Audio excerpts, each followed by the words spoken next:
자, 여러분, 이 기사 한번 볼게요. 3월 23일 월요일에 트럼프가 이란 폭격 중단을 발표했죠.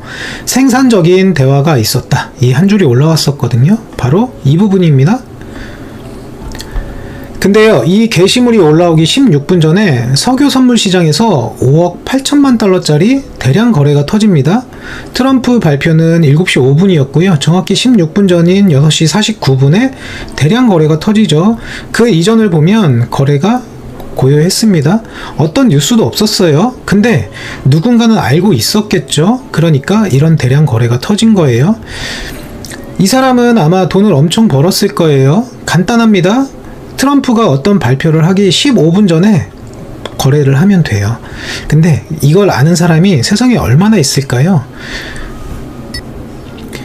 이에 대해서 상원 의원인 크리스 머피가 이렇게 말했습니다. 기가 막힌 부패다. 여기 보이시죠? 마인드 블로잉 커럽션이라고 했어요. 기가 막힌 부패예요. 근데 이것만이 아닙니다.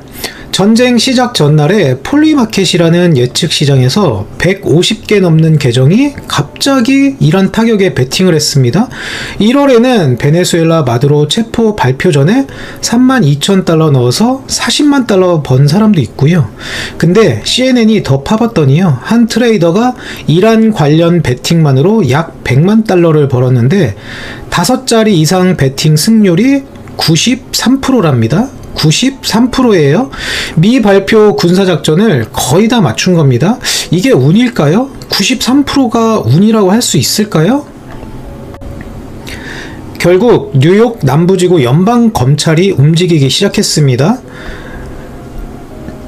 폴리마켓 대표를 직접 불러서 면담도 했고요.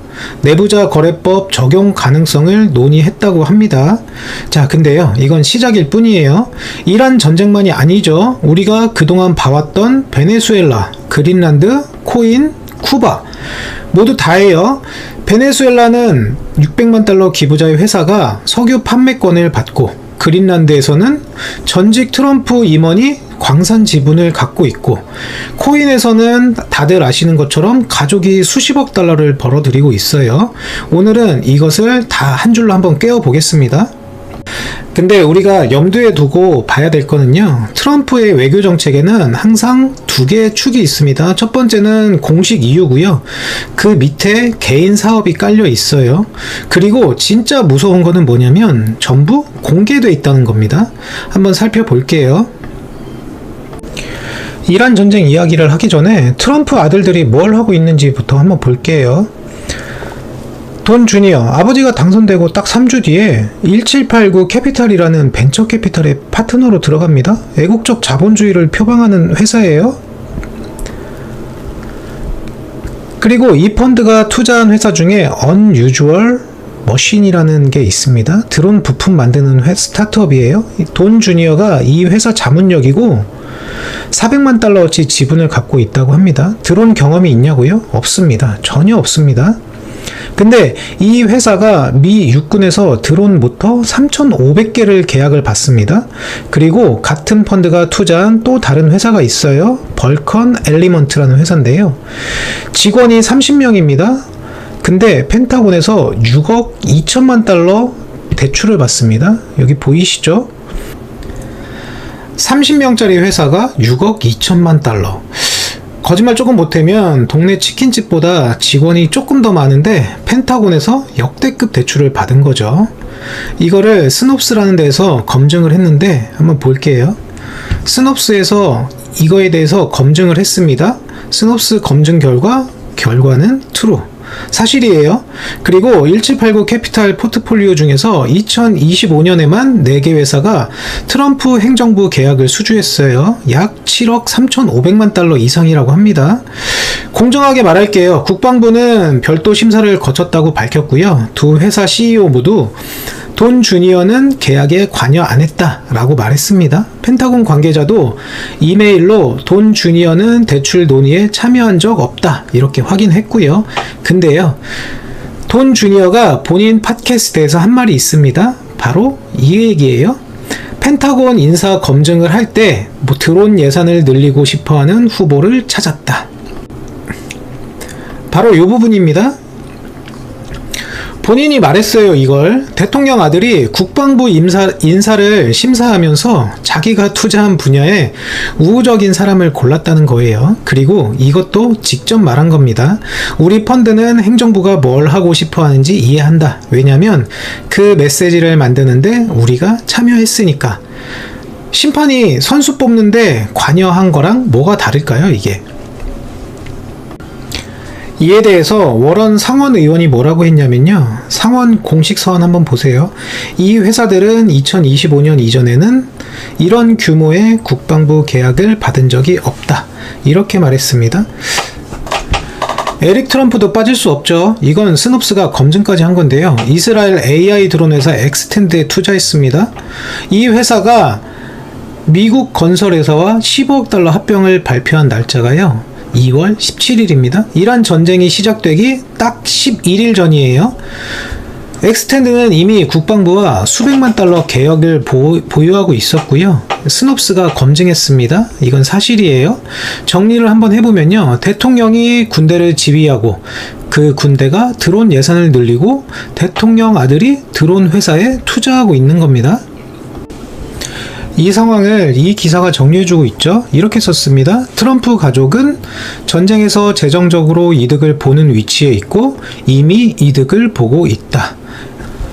그리고 최근에 뉴스가 하나 더 나왔죠. 여기 보세요. CNBC 기사인데요. 헤그세스 국방장관 아시죠? 이 사람이에요. 이란 전쟁을 제일 먼저 부추긴 사람이라고 합니다. 트럼프가 이렇게도 얘기했죠. 피트, 당신이 제일 먼저 이란 전쟁을 시작하자고 목소리를 높였죠. 이렇게도 얘기했어요. 근데 파이낸셜 타임스가 보도를 했습니다. 이 헤그세스의 모건 스탠리 브로커가 이란 공습 직전인 2월에 블랙록에 연결을 했다고 합니다. 방위산업 ETF에 수백만 달러짜리 투자를 문의한 거예요. 이 펀드에 록히드 마틴, 노스트 그러먼, 팔란티어가 다 들어있어요. 결과적으로 투자는 성사는 안 됐습니다. 그 펀드가 모건 스탠리 플랫폼에서 아직 안 팔리고 있었거든요. 브로커가 헤그세스 지시로 움직인 건지 자율적으로 한 건지도 불분명합니다. 물론 이에 대해서 국방부는 완전히 허위이며 날조라고 이야기를 했죠. 여기 보시면은 펜타곤이 부정했다라는 기사도 났고요. 이에 대해서 또 여기도 또 마찬가지입니다. 당연히 완전히 허위이며 날조라고 부정을 하고 있겠죠. 근데요, 전쟁을 가장 먼저 부추긴 사람의 브로커가 전쟁 직전에 방산주 투자를 알아봤다는 건 사실입니다. 차트를 한번 같이 볼게요. 2월 초에 30달러였죠. 2월 초에 30달러였는데 전쟁이 시작된 2월 말부터 3월 초까지 37달러까지 올랐습니다. 약 20% 상승한 거예요. 그 이후에 다시 빠졌죠. 근데 브로커가 투자를 시도한 게 2월입니다. 사서 3월 초에 팔았으면 약 20%를 먹는 타이밍이었다는 거예요. 결과적으로 투자는 성사가 되지 않았지만 타이밍이 문제였다는 거죠. 그리고 하나 더. 아까 인트로에서 폴리마켓 이야기 했잖아요. 이란 타격에 베팅해서 돈 번 사람들이요. 근데 돈 주니어가 폴리마켓의 자문역입니다. 그리고 경쟁사인 칼시의 유료 전략 자문이기도 해요. 두 플랫폼 모두에 발을 걸치고 있었던 거죠. 돈 주니어 측은 예측 시장에서 직접 거래하지 않으며 연방 관리들과 접촉한 적이 없다고 당연히 이야기합니다. 근데 한번 생각해 보세요. 대통령 아들이 드론 회사에 투자하고 있고 방산 계약에 영향을 줄 수 있는 인사를 심사하고 있고 전쟁 베팅 플랫폼의 자문역까지 하고 있는 거예요. 바로 한 사람이요. 어이없죠? 아들들만이 아닙니다. 이란 전쟁에서 가장 깊은 뒷이야기는 사위한테 있습니다. 바로 쿠시너예요. 트럼프의 사위이자 지금 이란 전쟁의 평화 특사입니다. 이 사람이 뭘 하고 있는지 한번 따라가 볼게요. 2021년 트럼프 1기가 끝나자마자 사모펀드를 만들어요. 어피니티 파트너스라는요. 첫 번째 투자자이자 최대 투자자가 누구냐? 사우디 국부펀드예요. 20억 달러 투자했습니다. MBS가 직접 넣었어요. 아랍에미리트 국부펀드도 넣었고 카타르도 넣었습니다. 이 펀드 운용 자산이 2025년 말 기준 62억 달러예요. 근데 이 나라들이 왜 쿠시너한테 돈을 줬을까요? 쿠시너가 투자를 잘해서요? 와이든 상원 의원이 뭐라고 했는지 한번 보세요. 상원 재정위 공식 서한입니다. 쿠시너는 투자자로서의 부족함을 극도로 부패한 정치적 연줄로 메꾸고 있다. 와이든 상원 의원이 이렇게 말했어요. 공식 서한에서 한 말입니다. 근데 2024년에요. 트럼프가 다시 당선됐죠. 쿠시너가 악시오스 인터뷰에서 공개적으로 약속합니다. 4년간 추가 자금은 모금하지 않겠다. 이해 충돌을 피하겠다. 좋죠. 약속했으니까요. 근데 이 약속이 어떻게 됐냐면요. 2026년 2월 트럼프가 쿠시너를 평화특사로 임명합니다. 근데 공식 직함은 안 줬어요. 자원봉사자로 분류했습니다. 왜냐하면 자원봉사자면 재산 공개 의무가 없습니다. 자원봉사자, 이란 핵협상 테이블에 앉는 자원봉사자, 러시아, 우크라이나를 중재하는 자원봉사자, 가자 휴전 협상하는 자원봉사자, 대단한 자원봉사자죠. 근데 동시에 뭘 했냐면요. 이거 한번 보세요. 3월 13일자인데요. 쿠시너가 사우디 국부펀드를 포함해서 50억 달러 이상의 추가 모금을 추진하고 있다고 합니다. 주의하세요. 추진 중입니다. 모금 완료된 거 아니에요. 하지만 4년간 안 모은다고 한 지 3개월 만에 추진을 시작한 건 사실이에요. 여러분도 사모펀드 하고 싶으면요. 대통령 사위가 되면 돼요. 그러면 4년 안 모아도 된다고 약속만 하면 됩니다. 어차피 3개월이면 까먹으니까요. 쿠시너 측은 모금 활동과 외교 업무를 분리하고 있다고 주장하고 있고요. 근데 민주주의 수호기금은 국무부 감찰관에 조사를 요청했습니다. 여기 보이시죠? 반연고주의법 위반이랑 헌법의 외국 이익 수수 금지 조항 위반 가능성을 들어서예요. 여기 보시면 또 있죠. 자, 근데 여기서 진짜 연결고리를 보셔야 됩니다. 사우디가 쿠시너 펀드의 최대 투자자라고 했잖아요. 근데 이란 전쟁을 배후에서 밀어붙인 나라도 사우디입니다. 이란은 사우디의 최대 지역 라이벌이죠. 한번 정리해 볼게요. 사우디가 쿠시너한테 20억 달러를 투자하고, 사우디가 트럼프한테 이란 공격을 로비하고, 트럼프가 이란을 치고, 쿠시너가 이란 협상 테이블에 앉으면서 같은 사우디에서 50억 달러를 더 모으려고 하고 있습니다. 전쟁을 밀어붙인 나라가 평화특사의 최대 투자자예요. 그리고 그 특사는 전쟁 중에 같은 나라에서 돈을 더 모으려고 하고 있다. 이건 뭐 이해충돌이 아니라 사업 모델이죠.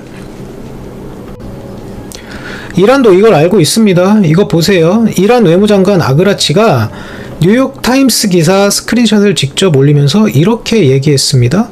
공정한 합의가 가능했다. 대통령에게 잘못된 조언을 한 자들이 유혈 사태에 책임이 있다. CNN은 이란이 쿠시너와의 협상을 거부하고 벤스 부통령을 요청했다고 보도했습니다. 협상 상대가 너랑은 안 해 라고 한 거예요. 그리고 워런 상원 의원이 영상을 하나 올렸거든요. 내용은 미군 병사들이 중동에서 죽어가는 동안 트럼프의 평화특사는 사모펀드 자금을 모으고 있다. 이 내용이에요. 그리고 하나만 더요. 쿠시너가 가자 재건 청사진을 만들었거든요. 거기에 뭐가 들어있냐면요. 해변 리조트, 데이터 센터, 산업단지, 공항. 팔레스타인 사람 220만 명이 사는 곳인데 부동산 개발 계획을 넣은 거예요. 이거 어디서 많이 본 그림 아닙니까? 쿠바 바라베로하고 구조가 똑같아요. 무너뜨리고 재건 계획 세우고 거기에 부동산 넣기.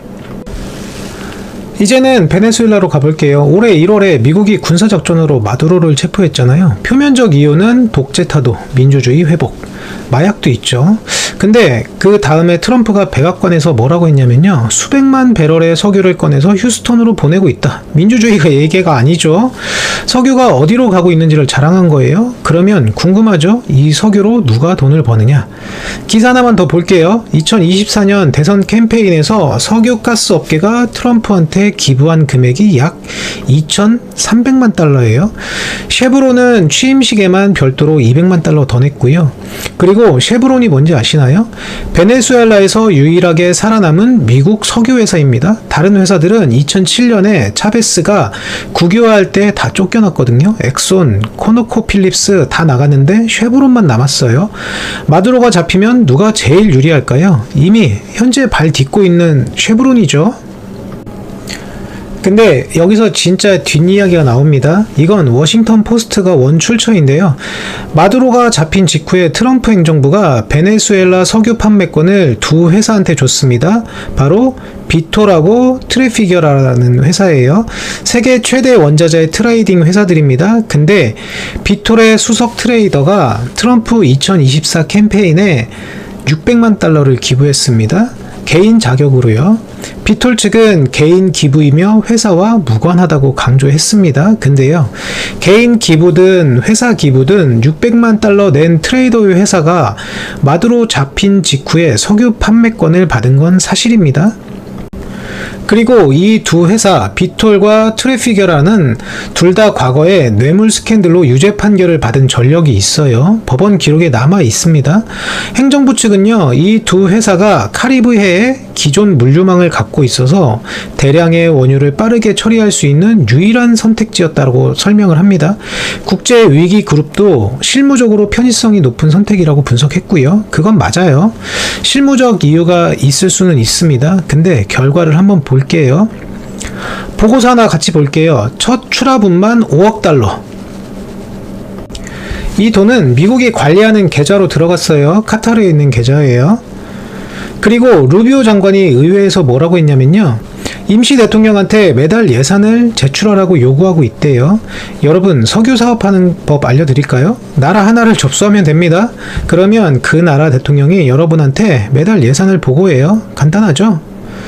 마두로를 잡고 석유 판매권을 기부자 트레이더의 회사에 주고 그 수익을 미국이 통제하는 겁니다. 나라를 하나 접수한 거랑 뭐가 다른지 모르겠습니다. 솔직히요.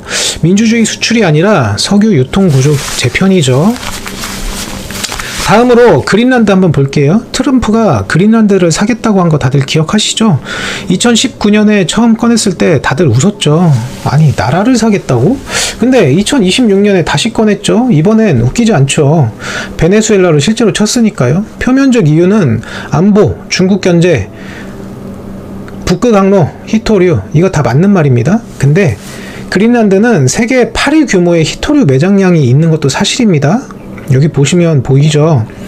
근데 여기서 한 가지, 이 히토류로 누가 돈을 버는지 한번 볼까요? OCCRP라는 걸 한번 볼게요. 국제탐소보도기관이에요. 파나마 페이퍼스 터뜨린 데예요. 여기서 파헤친 건데요. 조지 소리알, 트럼프 조직 전 수석 부사장입니다. 키스 실러, 트럼프 전 보디가드이자 보안실장입니다. 이 두 사람이 그린맷이라는 회사의 주주예요. 그리고 이 그린맷이 뭘 했냐면요, 그린란드 최대 히토류 광산 중 하나인 탐브리즈 마이닝이랑 전략적 파트너십을 맺었습니다. 여기 보일게요. 바로 이 부분이에요. 정리 한번 해볼까요? 트럼프가 그린란드를 사야 한다고 말하는 동안 트럼프 조직 전직 임원들이 그린란드 광산 지분을 갖고 있었다는 거죠. 좀 아이러니합니다. 더 있습니다. 그린맷 CEO가 누구냐면요, 트럼프 일기 때 펜스 부통령 보좌관 출신이에요. 국가안보관리 출신입니다. 심지어 미국 지질조사국 국장으로 임명된 사람도 이 그린맷의 자문역이었습니다. 나중에 투자 매각을 신고하긴 했어요. 그리고 돈 주니어, 이 사람 또 나오죠. 2025년 1월 취임식 직전에 트럼프 조직 비행기를 타고 그린란드에 갔습니다.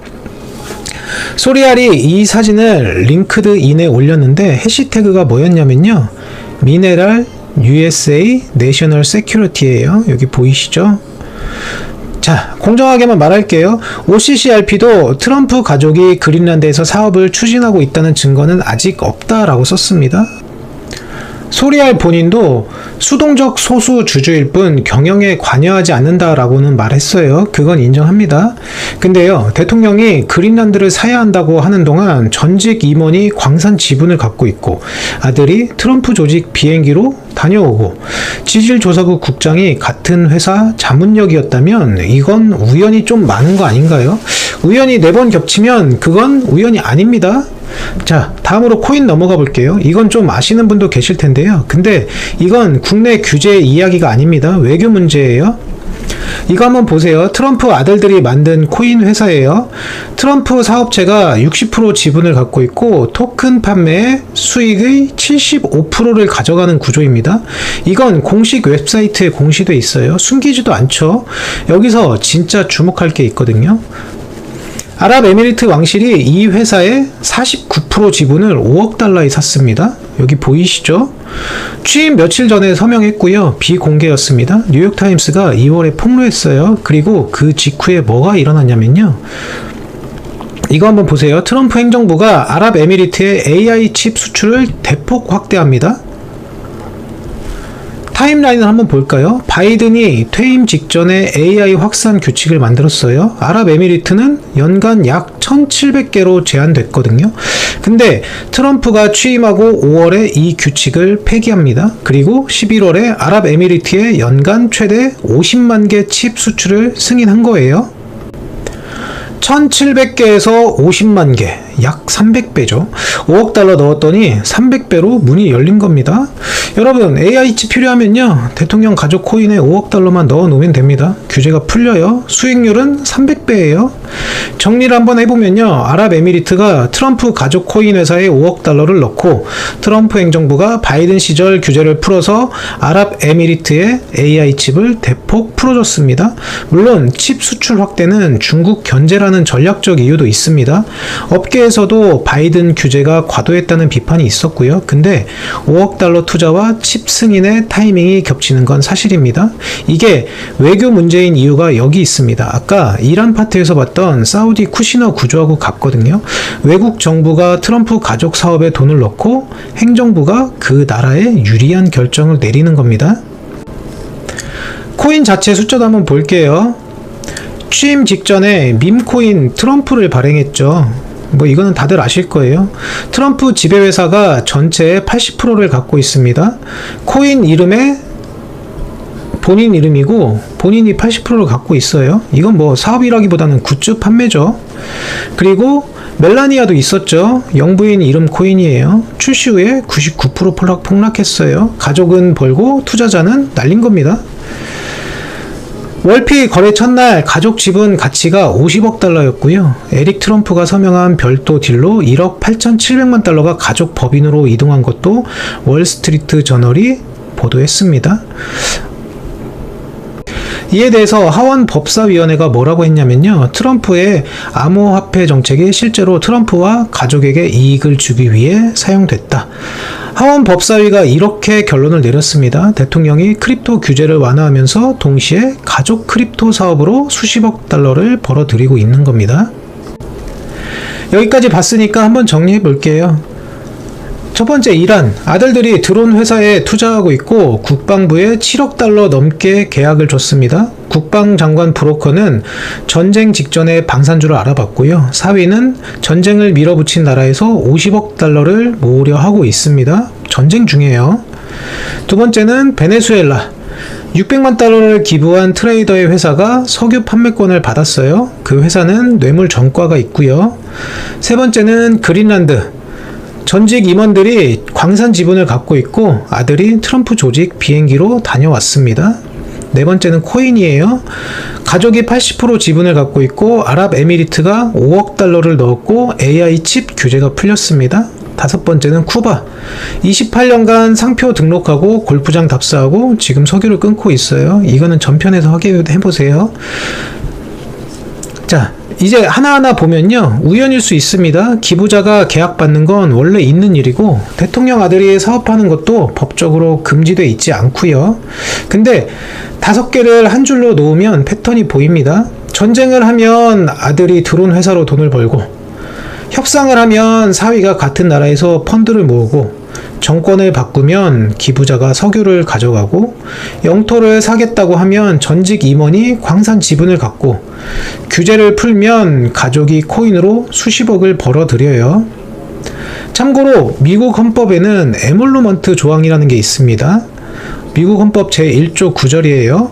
대통령이 외국 정부로부터 이익을 받는 걸 금지하는 조항입니다. 1기 때도 이걸로 소송이 있었거든요. 근데 지금 벌어지고 있는 일의 규모는 1기 때와 비교가 되지 않죠.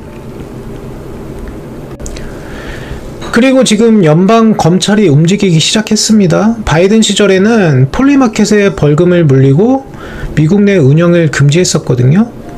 근데 트럼프가 취임하고 나서 그 조사를 중단하고 다시 환영했어요. 근데 이제 같은 검찰이 다시 들여다보기 시작한 겁니다. 공식적인 이유가 있고 그 밑에 개인 사업이 깔려 있고 그리고 전부 공개돼 있어요. 누구도 숨기지 않아요. 숨길 필요가 없으니까요. 나클라는 이렇게 썼습니다. 미국 대통령이 레짐 체인지를 추진하는 대상 국가에서 수십 년간 사업 진출을 모색해온 전례는 역사상 없다. 근데 레짐 체인지만이 아닙니다. 전쟁도 영토 확장도 규제 완화도 전부 같은 구조예요. 공식 이유 밑에 개인 사업 그리고 전부 공개되어 있다. 이건 음모론이 아닙니다. 이미 다 공개된 구조예요. 문제는 우리가 연결해서 보지 않았을 뿐입니다. 어떻게 연결해 보니까 좀 보이나요? 오늘 영상은 여기까지입니다. 돈의 맥락이었습니다.